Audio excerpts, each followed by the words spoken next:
cube steak was on sale this week, so we're gonna make some air fryer chicken fried steak fingers. So I have my pre-cut steak fingers here. We'll whip up some batter mixture and throw it in our air fryer. First off, I'm gonna mix the egg and the milk, and I'm gonna use the powdered milk. Now we'll move on to our dredging. To do that, we're going to use 3/4 cup self-rising flour, and then a teaspoon each of seasoning salt and black pepper.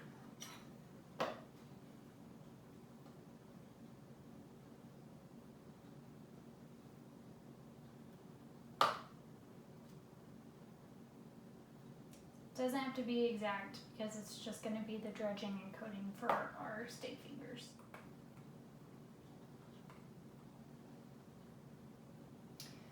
The recipe for the coating states to separate it and do half of a teaspoon in the dredging mix and then half of a teaspoon as it's cooking. If you'll note, I'm blending a couple of recipes actually. One of them is a fried version, and then the other one we're going to use the cook time and temp off of it for our air fryer information. Now we'll mix up this dredging mix. We'll start the dredging process. We'll take our piece of meat, put it into our flour solution, and it's usually easier to have one wet hand and one dry hand. Shake off any excess. And we'll put it in our wet solution. Give it a turn.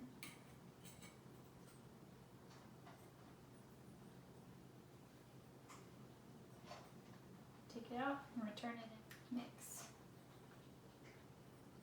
You can use pie pans or a plate if you prefer. I have these little bowls that they're pretty shallow with a little rim.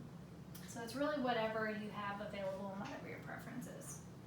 Now I'm going to give all of the steak fingers a spray with some non-stick spray on both sides, and then they'll go in a sprayed basket in the air fryer.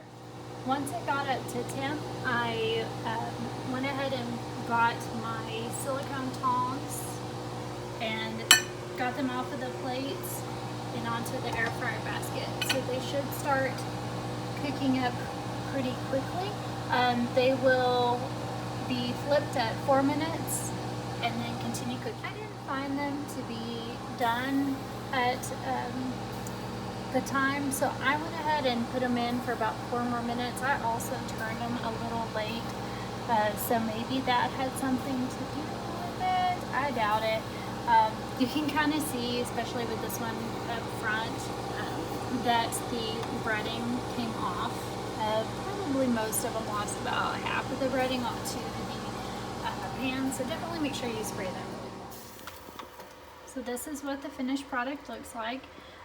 Looks like the pieces that got stuck might have burned a little bit, but they're stuck to the tray anyhow. So I hope you all enjoy your steak fingers.